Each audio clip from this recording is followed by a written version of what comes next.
السلام علیکم ویورز، کیا حال ہے آپ کے؟ میں ناز شاہ آپ کے ساتھ ہوں، اور میں نے اپنی پریویس ویڈیو میں بتایا کہ حضور صلی اللہ علیہ وآلہ وسلم نے جن قریشیوں کے بارے میں فرمایا تھا کہ انہیں اللہ کا غضب ہوگا اور ان کو بہت سخت سزا ملے گی، تو حضرت عبداللہ بن مسعود فرماتے ہیں کہ اللہ کی قسم، آپ صلی اللہ علیہ وآلہ وسلم نے جن قریشیوں کا نام لیا تھا، میں نے انہیں غزوہ بدر میں خاک اور خون میں لتھڑا ہوا دیکھا، اور پھر ان کی لاشوں کو ایک گڑھے میں پھینک دیا گیا۔ اسی طرح کا ایک واقعہ حضرت عثمان غنی رضی اللہ عنہ بیان فرماتے ہیں کہ ایک روز نبی کریم صلی اللہ علیہ وآلہ وسلم طواف فرما رہے تھے۔ اس وقت آپ کا ہاتھ حضرت ابوبکر صدیق کے ہاتھ میں تھا۔ آپ حجر اسود کے پاس 3 آدمی بیٹھے ہوئے تھے۔ جب آپ حجر اسود کے پاس سے گزرے اور ان کے قریب پہنچے تو ان تینوں نے آپ کی ذات بابرکات پر چند جملے کسے۔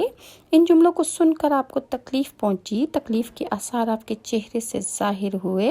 دوسرے پھیرے میں ابو جہل نے کہا، تم ہمارے ان معبودوں کی عبادت کرنے سے روکتے ہو جنہیں ہمارے باپ دادا پوجتے آئے ہیں، لیکن ہم تم سے صلح نہیں کر سکتے۔ جواب میں آپ صلی اللہ علیہ وآلہ وسلم نے فرمایا، میرا بھی یہی حال ہے۔ پھر آپ آگے بڑھ گئے۔ تیسرے پھیرے میں طواف کے دوران بھی انہوں نے ایسا ہی کیا۔ پھر چوتھے پھیرے میں بھی یہ تینوں یکدم آپ کی طرف جھپٹے۔ حضرت عثمان رضی اللہ عنہ فرماتے ہیں کہ ابو جہل نے ایک دم آگے بڑھ کر نبی کریم صلی اللہ علیہ وآلہ وسلم کے کپڑے پکڑنے کی کوشش کی۔ میں نے آگے بڑھ کر ایک مکہ اس کے سینے پر مارا، اس سے وہ زمین پر گر پڑا۔ دوسری طرف سے حضرت ابوبکر صدیق نے امیہ بن خلف کو دھکیلا۔ تیسری طرف خود حضور صلی اللہ علیہ وآلہ وسلم نے عتبہ بن ابی معیط کو دھکیلا۔ آخر یہ لوگ آپ کے پاس سے ہٹ گئے۔ اس وقت آپ نے ارشاد فرمایا، اللہ کی قسم، تم اس وقت تک نہیں مرو گے جب تک کہ اللہ کی طرف سے اس کی سزا نہیں بھگت لو گے۔ حضرت عثمان غنی فرماتے ہیں کہ یہ الفاظ سن کر ان تینوں میں سے ایک بھی ایسا نہیں تھا جو خوف کی وجہ سے کانپنے نہ لگ گیا ہو۔ پھر آپ نے ارشاد فرمایا، تم لوگ اپنے نبی کے لیے بہت برے ثابت ہوئے ہو۔ یہ فرمانے کے بعد آپ اپنے گھر کی طرف لوٹ گئے۔ ہم آپ کے پیچھے پیچھے چلے۔ جب آپ اپنے دروازے پر پہنچے تو اچانک ہماری طرف مڑے اور فرمایا، تم لوگ غم نہ کرو، اللہ تعالیٰ خود اپنے دین کو پھیلانے والا ہے، وہ اپنے کلمے کو پورا کرنے والا ہے اور اپنے نبی کی مدد کرنے والا ہے، اور ان لوگوں کو اللہ بہت جلد تمہارے ہاتھوں ہی ذبح کروا دے گا۔ اس کے بعد ہم بھی اپنے اپنے گھروں کو چلے گئے، اور پھر اللہ کی قسم، غزوہ بدر کے دن اللہ نے ان لوگوں کو ہمارے ہاتھوں ذبح کرا ڈالا۔ ایک روز ایسا ہوا کہ آپ خانہ کعبہ کا طواف کر رہے تھے، ایسے میں عقبہ بن ابی معیط آ گیا۔ اس نے اپنی چادر اتار کر آپ کی گردن میں ڈالی اور اس کو بل دینے لگا، اس طرح آپ کا گلا گھٹنے لگا۔ ابوبکر صدیق رضی اللہ عنہ دوڑ کر آئے اور اسے کندھوں سے پکڑ کر دھکیلا۔ ساتھ ہی انہوں نے فرمایا، کیا تم اس شخص کو قتل کرنا چاہتے ہو جو یہ کہتا ہے کہ میرا رب اللہ ہے، جو تمہارے رب کی طرف سے کھلی نشانیاں لے کر تمہارے پاس آیا ہے؟ بخاری کی ایک حدیث کے مطابق حضرت عروہ ابن زبیر رضی اللہ عنہ سے روایت ہے کہ میں نے ایک مرتبہ حضرت عمرو بن عاص سے پوچھا کہ مجھے بتائیے کہ مشرکین کی طرف سے حضور صلی اللہ علیہ وآلہ وسلم کے ساتھ سب سے زیادہ بدترین اور سخت ترین سلوک کس نے کیا تھا؟ انہوں نے حضرت عمر بن عاص نے فرمایا کہ ایک مرتبہ رسول اللہ صلی اللہ علیہ وآلہ وسلم کعبہ میں نماز ادا کر رہے تھے کہ عقبہ بن ابی معیط آیا۔ اس نے آپ کی گردن میں کپڑا ڈال کر اس سے پوری طاقت سے آپ کا گلا گھونٹا۔ اس وقت حضرت ابوبکر صدیق نے اسے دھکیل کر ہٹایا۔ یہ قول حضرت عمرو بن عاص رضی اللہ عنہ کا ہے۔ انہوں نے یہی سب سے سخت برتاؤ دیکھا ہوگا، ورنہ آپ صلی اللہ علیہ وآلہ وسلم کے ساتھ اس سے کہیں زیادہ سخت برتاؤ کیا گیا تھا۔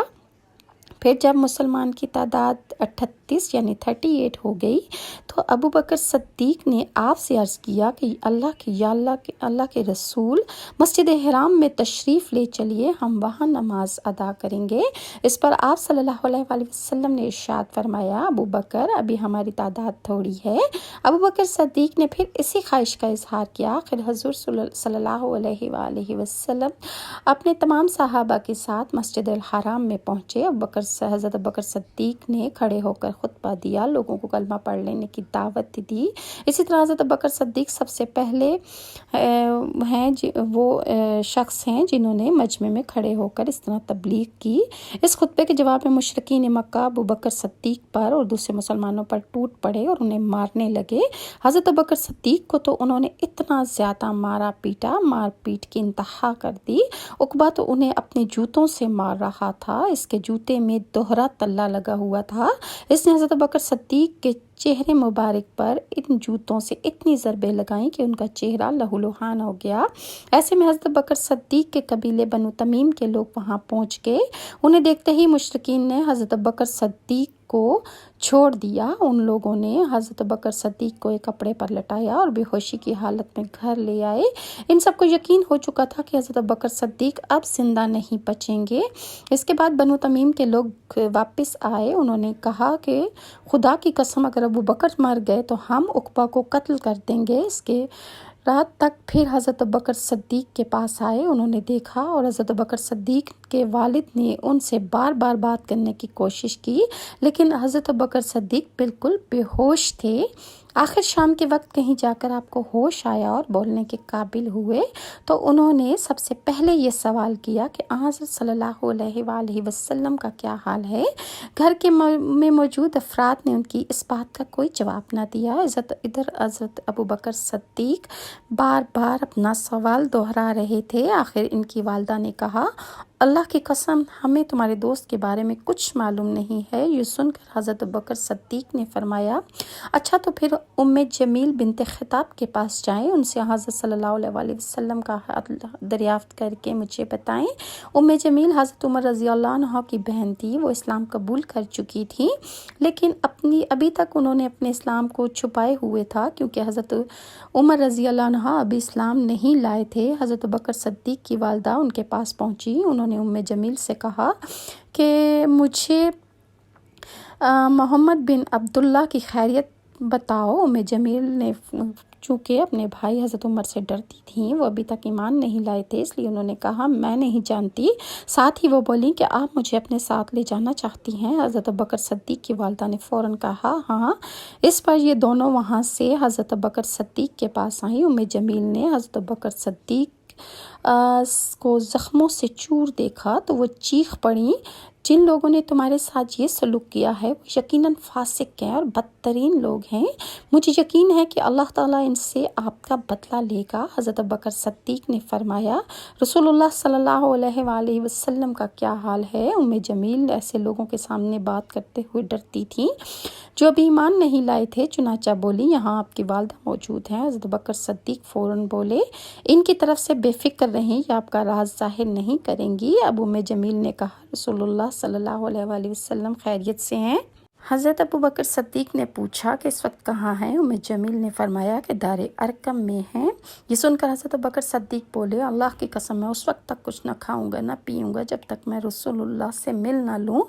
इन दोनों ने कुछ देर इंतज़ार किया ताकि बाहर सुकून हो जाए। आखिर वो दोनों इन्हें सहारा देकर ले चली और दारे अरकम में पहुंचाया। जो ही नबी करीम सल्लल्लाहु अलैहि वसल्लम ने हज़रत अबू बकर सिद्दीक की यह हालत देखी तो आपको बेहद सदमा हुआ। अपने आगे बढ़कर अबू बकर सिद्दीक को गले से लगा लिया, उन्हें बोसा दिया। बाकी मुसलमानों ने भी उन्हें गले से लगाया, बोसा दिया। हज़रत अबू बकर सिद्दीक ने आप सल्लल्लाहु अलैहि वसल्लम से अर्ज़ किया, आप पर मेरे माँ बाप कुर्बान हो जाएं या रसूलुल्लाह, मुझे कुछ नहीं हुआ सिवाय इसके कि मेरे चेहरे पर चोटें आई हैं। ये मेरी वालदा हैं, मेरे साथ आई हैं। मुमकिन है अल्लाह ताला आपके तुफैल इन्हें जहन्नुम की आग से बचा ले। नबी करीम सल्लल्लाहु अलैहि वसल्लम ने इनकी वालदा के लिए दुआ फरमाई, फिर उन्हें इस्लाम की दावत दी। वो उसी वक्त मुसलमान हो गई और अबू बकर सिद्दीक और सहाबा कराम ने उनके ईमान लाने पर बेहद खुशी का इजहार किया। مزید نیکسٹ ویڈیوز میں آپ کے ساتھ ویورز شیئر کروں گی کہ اور کیا کیا مشکلات صحابہ کرام نے دیکھیں اور کیسے ایمان لائے۔ تب تک کے لیے ناز کو اجازت دیں۔ اگر آپ کو میری ویڈیوز اچھی لگتی ہیں تو لائک اور سبسکرائب ضرور کیجیے۔ اللہ حافظ۔